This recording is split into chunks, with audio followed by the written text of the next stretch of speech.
इस कार्यक्रम के पुण्यार्चक हैं श्री जयेश भाई जसवंत लाल शाह, श्रीमती रूपा बेन शाह, श्री अर्पित वखारिया, श्रीमती अदिति वखारिया, कियारा वखारिया, जियान वखारिया, कुंजन गांधी, ईशा गांधी एवं हतवी गांधी।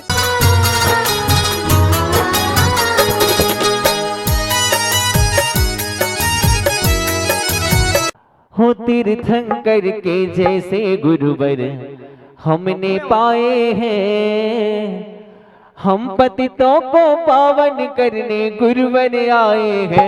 गुरु का दर्शन पाया जीवन जगमगाया, गुरु का दर्शन पाया जीवन जगमगाया। कितने कंकड़ चुनकर गुरु ने मोती बनाए हैं। देखिए आचार्य गुरुदेव ने कितने कंकरों को शंकर बनाया है। कितने कंकर चुनकर गुरु ने मोती बनाए हैं, कितने कंकन चुनकर गुरु ने मोती बनाए हैं। हम पतितों को पावन करने गुरुवर आए हैं। गुरु का दर्शन पाया जीवन जगमगाया, गुरु का दर्शन पाया जीवन जगमगाया। आचार्य श्री जी के चरणों में हम झुका लगे अपना माथा, जिनके जीवन की हर चर्या बन पड़ी संयम की नवगाथा। जैनागम गावे सुधा कलश जो बिखराते हैं गली गली, जिनके दर्शन को पाकर के हिलती मुरझाई हृदय कली। ओम ह्रीम श्री 108 विद्यासागर मुनिंद्राय अत्त संवत्सर इत्यावाहनम। जय हो जय हो जय हो। ओम ह्रीम श्री 108 विद्यासागर मुनिंद्राय अत्त तिष्ठ ठठ स्थापनम। जय हो जय हो जय हो। ओम ह्रीम श्री 108 विद्यासागर मुनिंद्राय अत्यमम सन्निधु भव वसट सन्निधिकरणम पर पुष्पांजलम क्षिपेत। दिल में नाम तेरा है, तू भगवान मेरा है। ओ दिल में नाम तेरा है, तू भगवान मेरा है। मैं भक्त तेरा हनुमान साधु राम मेरा है। दिल में नाम तेरा है, तू भगवान मेरा है। मैं भक्त तेरा हनुमान साधु राम मेरा है। सांसारिक विषयों में पढ़कर मैंने अपने को भरमाया, इस राग देश के बैतरणी से अब तक पार नहीं। तब विद्या सिंधु के जलकण से भव कालुष धोने आया हूँ। आना जाना मिट जाए मेरा यह बंध काटने आया हूँ। भैया इसका थोड़ा सा। ओम ह्रीम श्री 108 विद्यासागर मुनिंद्राय जन्म जन्म मृत्यु विनाशनाय जलम निरुपाम ते स्वाहा।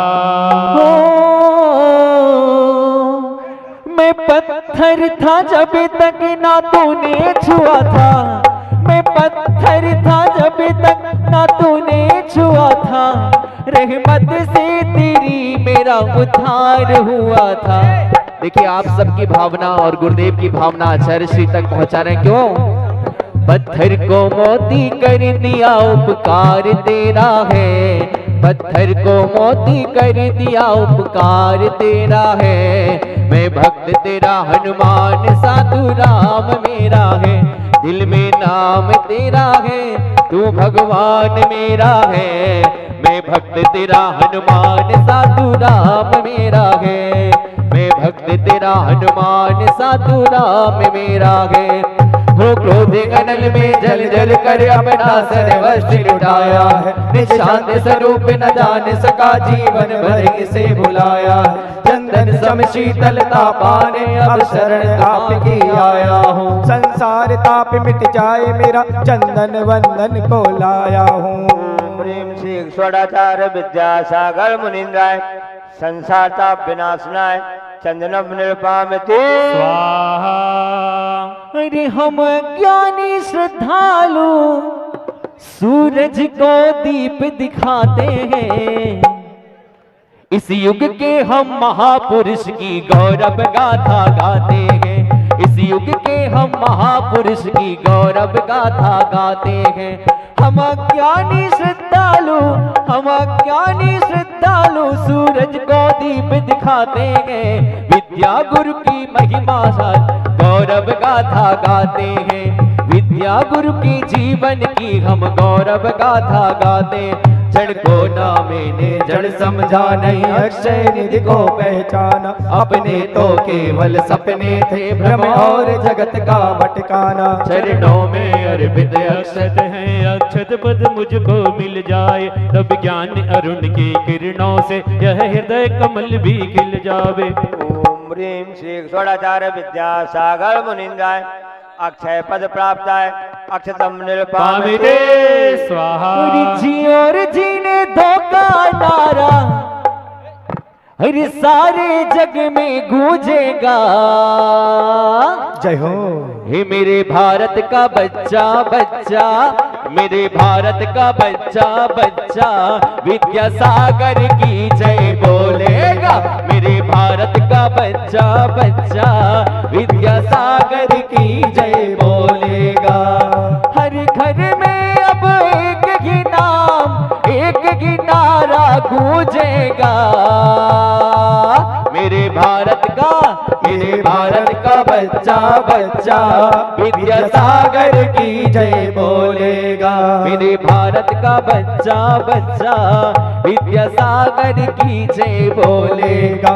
इन विषय भोग की मदिरा पी में बना सदा से मत वाला। तृष्णा को तृप्त करे जितनी, उतनी बढ़ती इच्छा ज्वाला। मैं काम भाव विध्वंस है तुम सुमन चढ़ाने आया हूँ। यह मदन विजेता बन न सके, यह भाव हृदय में लाया हूँ। ओम ह्रीं श्री षोडाचार्य विद्यासागर मुनिंदाय काम बाण विद्यम सुनाय पुष्पम निर्पामति स्वाहा। शिशुदानों की व्यथा कथा भव भव में कहता आया। अति भक्ष अभक्ष भगे फिर भी मन तृप्ति नहीं कर पाया हूँ। नैवेद्य समर्पित करके मैं तृष्णा की भूख मिटाऊंगा। अब और अधिक ना भटक सकूं, यह अंतर बोध जगाऊंगा।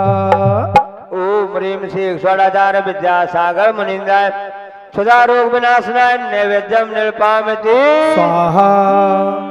मोहांधकार से व्याकुल हो, तुझको नहीं मैंने पहचाना।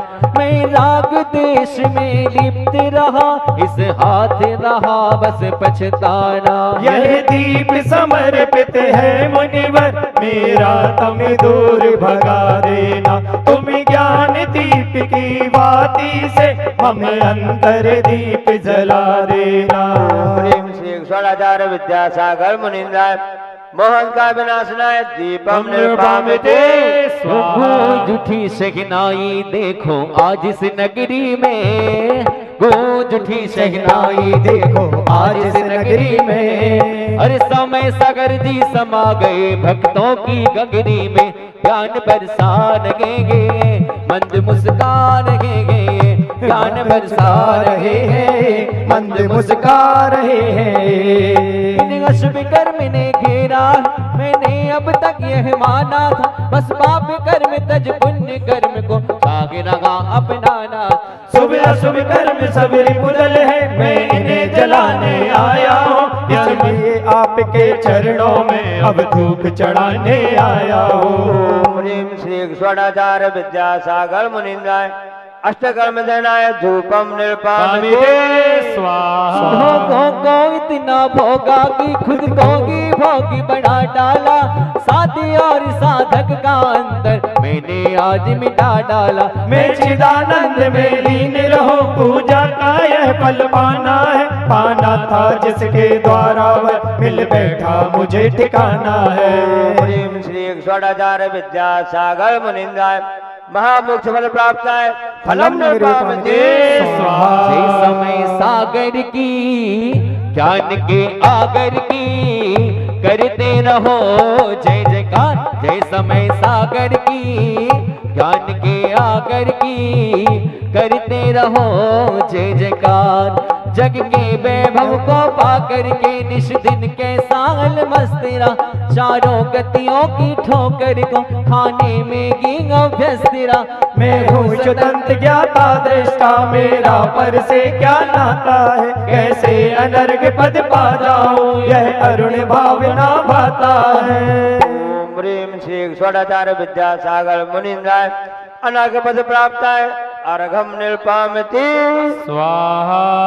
भावों की निर्मल सरिता में अवगाहन करने आया, सबका सारा दुख दर्द हरो, यह अर्घ बैठने लाया हूँ। हे तपोमूर्ति हे आराधक हे योगीश्वर हे महासंत, यह अरुण कामना देख सके युग युग तक आगामी वसंत। ओम ह्रीं श्री षोडचार्य विद्यासागर मुनीन्द्राय जय माला पूर्ण अर्घम निलपामति स्वाहा। ज्ञान ध्यान तपलीन निरंतर समता साधक योगी, विषयातीत स्वरूप जितेंद्र आत्म सरस के भोगी। ध्यान कृपाण लिए मुनि योगी कर्म महारिप मारे, गुण श्रेणी यत करे निर्जरा निज गुण रूप विचारे। ओम ह्रीं परम पूज्य निरापक मुनि श्री 108 समय सागर जी महाराज, श्री योग सागर जी महाराज, श्री नियम सागर जी महाराज, श्री सुधा सागर जी महाराज, श्री समता सागर जी महाराज, श्री अभय सागर महाराज आदि 3 प्रसाद सागर जी महाराज अनर्घ पद प्राप्त है, अर्घम निलपामति स्वाहा। बोलो आचार्य परमेश्वरी गुरुदेव की जय। सभी अपने करकमलों को जोड़ेंगे अपनी ओर से, आप सबकी ओर से। महाराज जी बोलेंगे। परम पूज्य नवाचार्य पूज्य समय सागर जी महाराज जी के श्री चरणों में सभी अपने करकमलों को जोड़ेंगे, सभी अपने करकमलों को जोड़ेंगे अपनी ओर से, आप सबकी ओर से। महाराज जी बोलेंगे। परम पूज्य नवाचार्य पूज्य समय सागर जी महाराज जी के श्री चरणों में सभी अपने करकमलों को जोड़ेंगे, अपनी मुद्रा पूज्य मुनि श्री जी के श्री चरणों की ओर करेंगे और निवेदन करेंगे, हे स्वामी जी। बोलिए, हे स्वामी जी नमोस्तु नमोस्तु नमोस्तु। महावीर भगवान की प्रातः स्मरणीय परम पूज्य आचार्य गुरुवर श्री विद्यासागर जी मुनि महाराज की आज की जय, मुनि संघ की जय, आर्यका संघ की जय।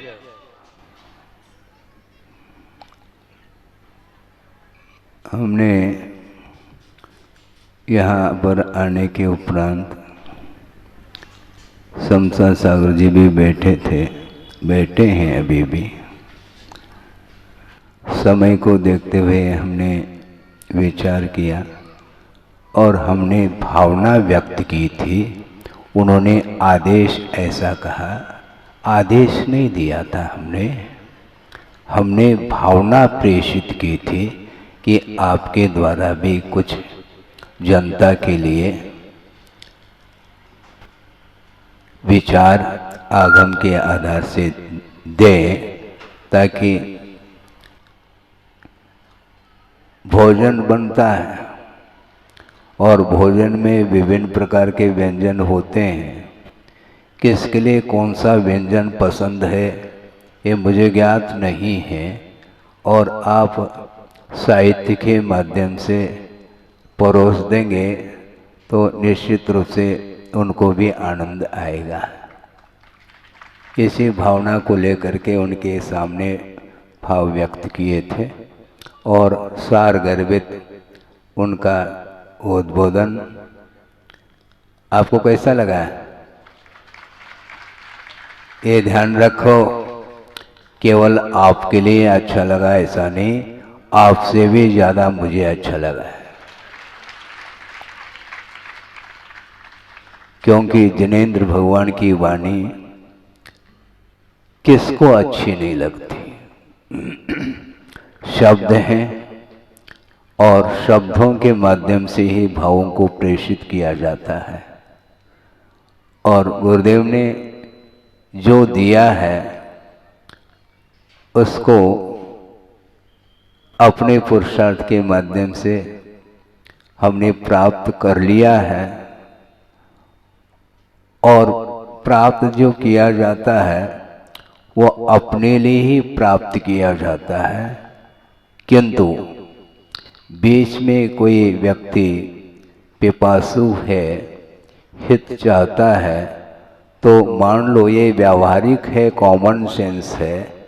आप मान लो भोजन करने के लिए बैठे हैं और आपका कोई साथी उसी समय योग आ गया और वह आया है, तो आपका क्या व्यवहार बनता है बोलो?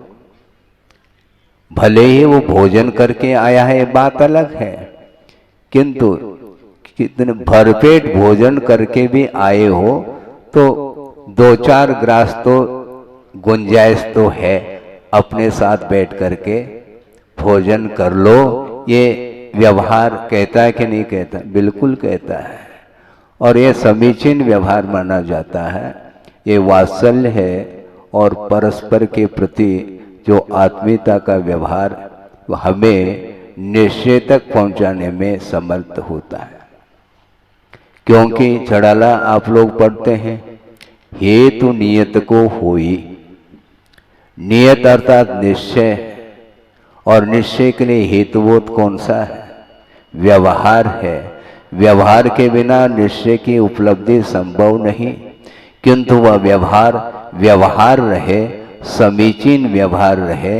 यदि व्यवहाराभास होगा तो वह निश्चय की उपलब्धि उसके द्वारा संभव नहीं है।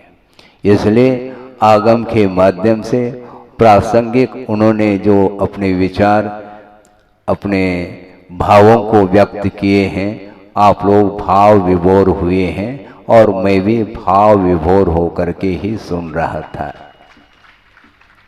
यह स्वाध्याय है।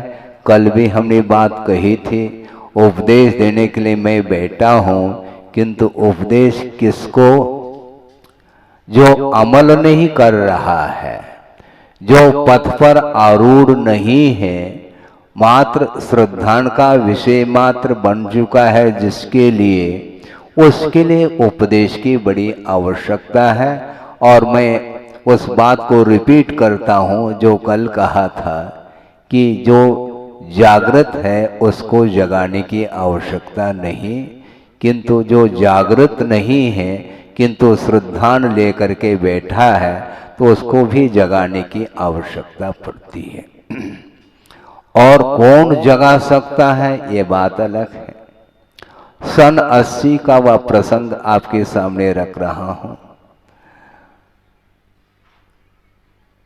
दीक्षित होकर के गुरुदेव के साथ ही मैं गया, अकेला नहीं गया, आचार्य महाराज के साथ बंडा होते हुए सागर पहुंच गए और सागर में वाचना प्रारंभ हुई।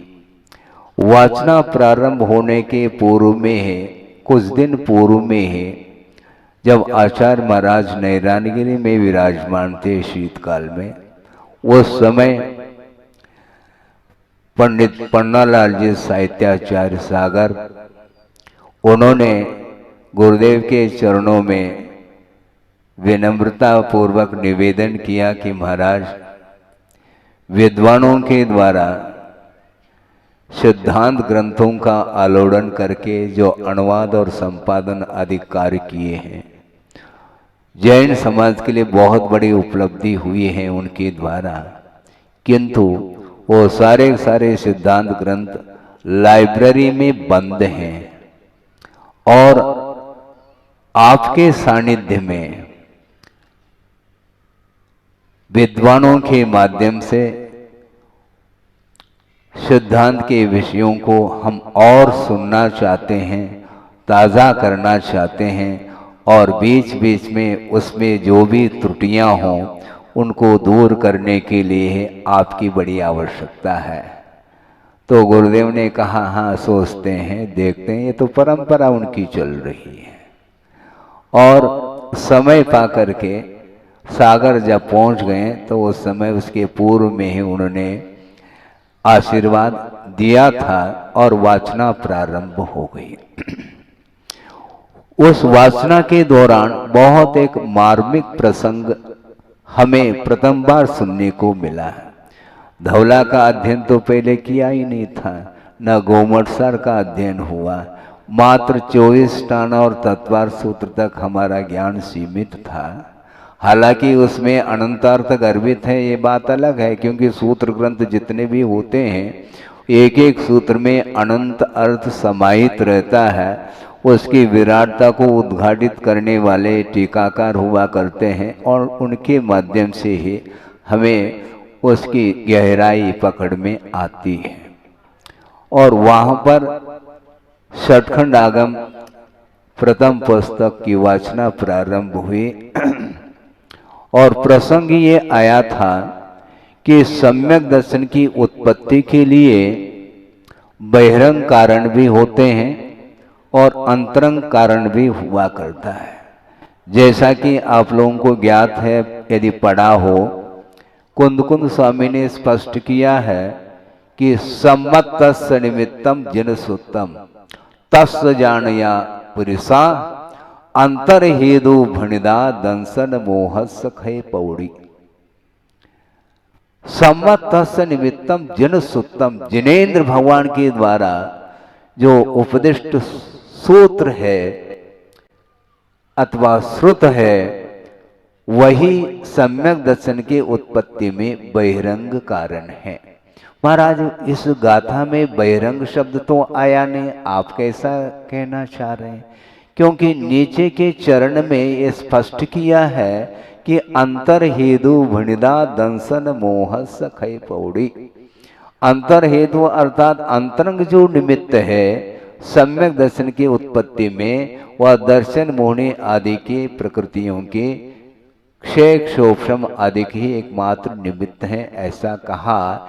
इससे पारशेष न्याय से स्पष्ट हो जाता है कि जिनेन्द्र भगवान के श्रुत सूत्र जनबिंब दर्शन, धर्म श्रवण, जाति स्मरण, जन महिम दर्शन, देवरुद्धि दर्शन, ये सारे के सारे बहिरंग कारणों में ये सब कारण समाहित हो जाते हैं।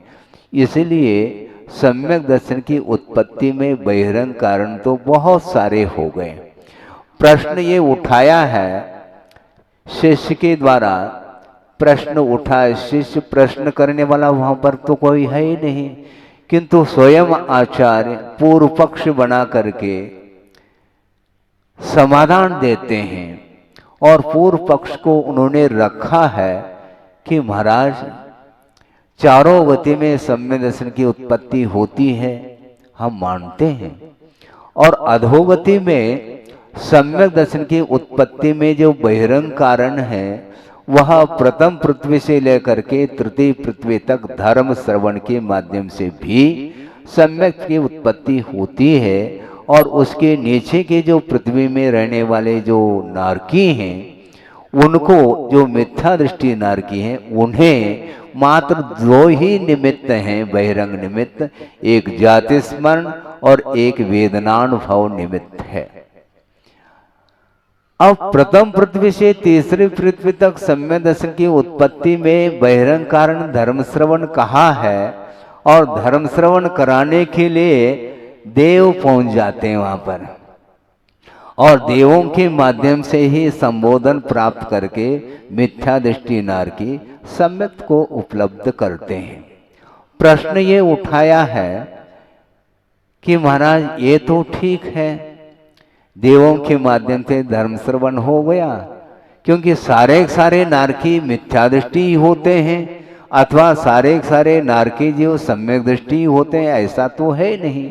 दोनों प्रकार के नारकी वहां पर होते हैं। तो ऐसी स्थिति में देवों का आवागमन जहां तक होता है वहां तक तो धर्म श्रवण के माध्यम से उपलब्ध हो जाए सम्यक दर्शन, इसमें बाधा नहीं। किंतु उसके नीचे रहने वाले जो नारकी मिथ्या दृष्टि नारकी हैं, उनको सम्यक दर्शन प्राप्त कराने के लिए वहां पर जो स्थानीय सम्यक दृष्टि नारकी हैं, वो मिथ्या दृष्टि नारकियों को धर्म श्रवण करा करके सम्यक को क्यों प्राप्त नहीं कराते? ये प्रश्न लंबा चौड़ा प्रश्न है, विस्तार हो गया। अब इसका उत्तर ये दिया है आचार्यों ने, वो आपके सामने रख रहा हूं। कि वहां पर भव संबंधेन पूर्ववेर संबंधेन वा परपर अनुगेज अनुगाय भावानाम असंभवादो। वहां पर सम्यक दृष्टि नारकियों की प्रवृत्ति और मिथ्या दृष्टि नारकियों की प्रवृत्ति इक्वलिटी है, उसमें समान प्रवृत्ति है, चेष्टाएं समान रूप से होती हैं और लेशाएं अशुभ पाई जाती हैं, ये भी आपको ज्ञात है। नार का नित्या अशुभतर लेशा परिणाम देह वेदना विक्रिया। तो निरंतर जिसके परिणाम संक्लेशित है, परस्पर उदीरित दुखा ये कहा है, तो ऐसी स्थिति में परस्परोपग्रहो जीवानाम यह सूत्र वहां पर प्रयोग में नहीं आ सकता। परस्परो उदीरित दुखा, उसके संक्लेश परिणाम होते हैं, इसलिए अनुग्रहित होने के भाव और अनुग्रह करने के भाव वहां पर संभव नहीं है। इसलिए स्थानीय सम्यक दृष्टि वहां पर स्थानीय मिथ्या दृष्टि नारकियों को धर्म श्रवण कराने में समर्थ नहीं है। ये क्लियर है, ये सैद्धांतिक विषय है और बात भी उचित है कि धर्म श्रवण करने वाला जो व्यक्ति होता है वह कुछ न कुछ विशेषता रखता है, उसके अंदर प्रशम संवेग आदि के जो भाव हैं वे प्रस्फुटित होते रहते हैं। सम्यक दृष्टि नारकी के पास प्रशम संवेग अनुकंपा आस्तिक्य आदि के जो भाव हैं वे व्यक्त नहीं हो सकते। इसलिए गुरुदेव का बार बार कहना है सम्यक दर्शन का होना अलग वस्तु और सक्रिय सम्यक दर्शन का होना अलग वस्तु है।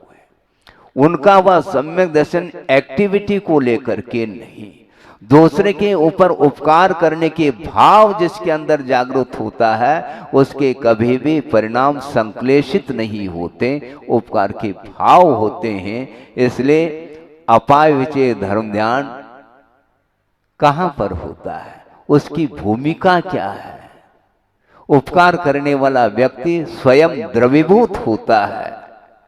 मिथ्या दृष्टि को भी सम्यक दर्शन प्राप्त कराना है। सम्यक दृष्टि को सम्यक दृष्टि के प्रति वात्सल्य रखना अलग वस्तु, किंतु मिथ्या दृष्टि का भी कल्याण हो इस प्रकार का भाव जो जागृत होता है हृदय से, उसका नाम अनुकंपा है, दया है। तो दया के भाव जिसके हृदय में है वही व्यक्ति दूसरे का कल्याण भी कर सकता है और उसका प्रभाव भी पड़ता है। गुरुदेव ने एक बार कहा था क्लास फेलो का प्रभाव नहीं पड़ता। आपने भी सुना होगा, शायद आपकी डायरी में भी वह लिखा हुआ विषय हो सकता है क्या है। हाँ, सहपाठी क्लास फेलो। ये इसलिए वो क्लास फेलो का प्रभाव क्यों नहीं पड़ता, क्योंकि वह फेल है उसमें। हाँ, क्लास में तो समकक्षता रखता है किंतु उसके पास प्रभाव नहीं है। और टीचर अथवा प्रोफेसर आ गए फिर देख लो, कैप्टन अलग वस्तु, किंतु वह आदेशित है, उसको कैप्टन बनाया है, अन्य छात्रों के अपेक्षा से कुछ विशेषता रखता है, उस अपेक्षा से उसको कंट्रोल करने की अपेक्षा से यह दायित्व उसको सौंपा जाता है। इसका अर्थ ये नहीं वह कक्षा को चलाने लग जाए, ऐसा नहीं, चलाने का काम नहीं। कोई क्या टीचर के अनुपस्थिति में वो संयत रहे, हाँ, उसके लिए थोड़ा सा वह माहौल तैयार करता है, इतना ही उसका कार्य होता है। और टीचर आते ही फिर वह सारे के सारे कैप्टन भी और सामान्य जो छात्र हैं वो दोनों एक ही हैं वो। हाँ, कक्षा के अपेक्षा से एकता है, इसीलिए क्लास फेलो का प्रभाव नहीं पड़ता। प्रभाव डालना चाहो तो प्रभाव नहीं पड़ेगा, किंतु अवाक वपुषा निरूपयंतम, बोल नहीं रहे हैं आचार्य महाराज, किंतु मंच पर विराजमान भी हो जाए तो आप लोग उतना ही आनंद का अनुभव करते हैं जितना कि प्रवचन सुनते समय। इतनी उनकी विशेषता है। ये विशेषता किसकी विशेषता?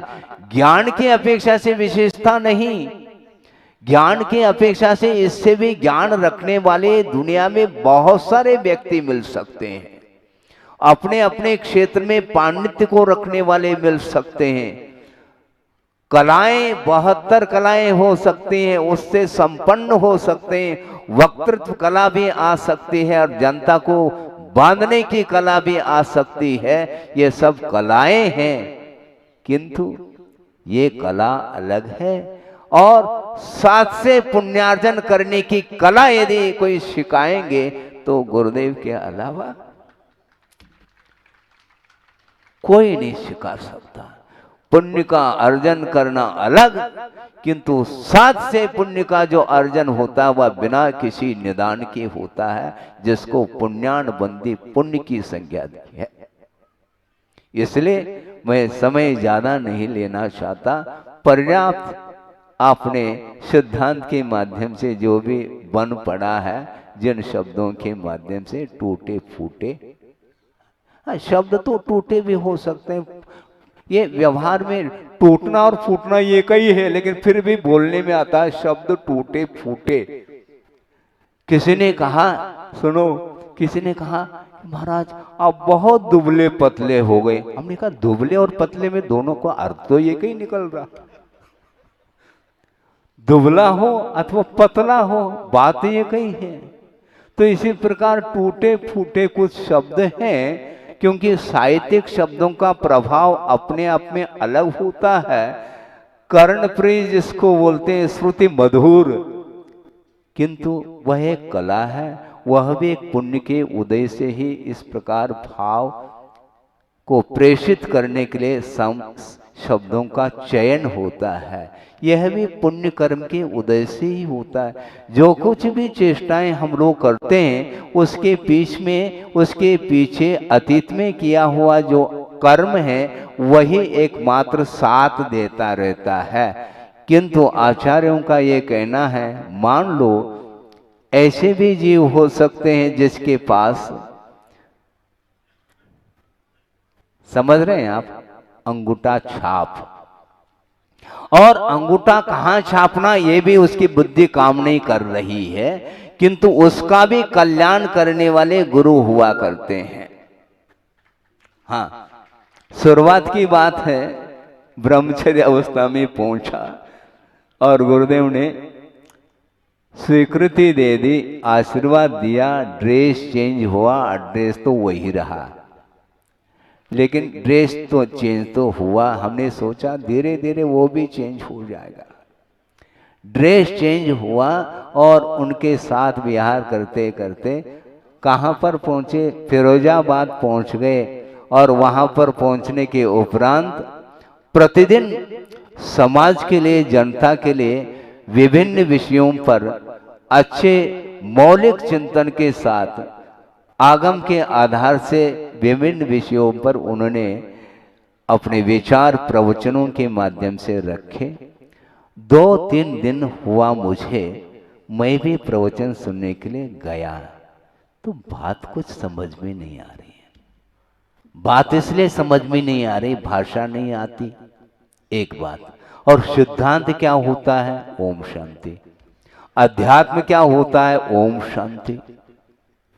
उस समय ओम शांति ये भी नहीं जानता था, लेकिन बिना इसके मैं महसूस करता था ऊपर से जा रहा है एरोप्लेन। हम क्या सुनेंगे और क्या आशय पकड़ेंगे? कोई भी, सामने अंधेरा सा दिखता था, लेकिन अंधेरा तो था। लेकिन बाद में गुरुदेव ने जैन सिद्धांत प्रवेश का, जो गोपाल दास जी बरैया हुए हैं पंडित जी, उनके द्वारा रचित वह कृति और उसको पढ़ाना प्रारंभ किया। और पढ़ाते पढ़ाते लगभग 10-12 दिन व्यतीत हुए हैं। 4-5 ब्रह्मचारी लोग थे उनके लिए, उसमें मैं भी शामिल था। और एक दिन उन्होंने मनोरंजन के रूप में सही, क्योंकि व्यक्ति विशेष को लेकर के कभी भी वह पढ़ाते नहीं थे, सामूहिक अध्ययन है। पंगत बैठी है, एक एक के लिए थोड़ी परोसेंगे, एक साथ बैठो भोजन करो। तो प्रारंभ किया। 10-12 दिन के उपरांत उन्होंने सामूहिक रूप से सबको दृष्टि में रखते हुए कहा, क्यों ब्रह्मचर्य लोगों, विषय समझ में आ रहा है? तो हमने नाड़ हिला दी। तो तत्काल उन्हें पूछा, क्या समझ में आ रहा है बताओ? गाड़ी फंस गई। वो समय हमने ये संकल्प लिया, अब मुझे प्रवचन में बैठने की कोई आवश्यकता नहीं, आचार्य महाराज यदि पूछेंगे तो हम बता देंगे। अब संकल्पित होकर के जैन सिद्धांत प्रवेशिका को रटना है, भले ही अर्थ समझ में आए अथवा ना आए। तो समासम घोषंतो, ये चालू कर दिया हमने, बिल्कुल, क्योंकि विद्याकालीन पक्षते, अधिकाल तो अभी हुआ ही नहीं है। तो रटना प्रारंभ कर दिया और धीरे धीरे धीरे वह विषय हासिल होता गया। व्यक्त नहीं कर सकता था, हम अपने भावों को व्यक्त नहीं कर सकते। सुनते हैं तो भाषा समझ में नहीं आती, इतनी जटिलता थी। और समता सागर जी ने अच्छे फूल बरसाए हैं साहित्य शब्दों के माध्यम से, उस प्रकार के फूल तो हम नहीं बरसा पाएंगे, किंतु आगम के माध्यम से गुरुदेव ने जो दिया है वह बहुत, उसका वर्णन हम अपने शब्दों में नहीं कर सकते। समय आपका हो गया है, इसलिए मैं इतना ही कहना चाहता हूं कि दूसरे के ऊपर यदि प्रभाव पड़ता है तो मात्र ज्ञान का नहीं पड़ता, किंतु साधना का प्रभाव पड़ता है। और निरंतर यदि आस्था के साथ, समर्पण भाव के साथ देव गुरु शास्त्र के प्रति अटूट आस्था रखते हुए हम एक एक कदम भी चारित्र के क्षेत्र में, साधना के क्षेत्र में बढ़ते चले जाएंगे तो निश्चित रूप से अत्यल्प काल में हम लोगों का कल्याण निहित है। इस पवित्र भावना के साथ इस वक्तव्य को विराम दिया जाता है। अहिंसा परमो धर्म की जय। बोधि समाधि परिणाम शुद्धि स्वात्मोपलब्धि शिवशोक सिद्धि। चिंतामणिम चिंतित वस्तुदाने त्वामंद मानस्य ममास्तु देव। परम पूज्याचार्य गुरुवर से विद्यासागर जी महाराज की।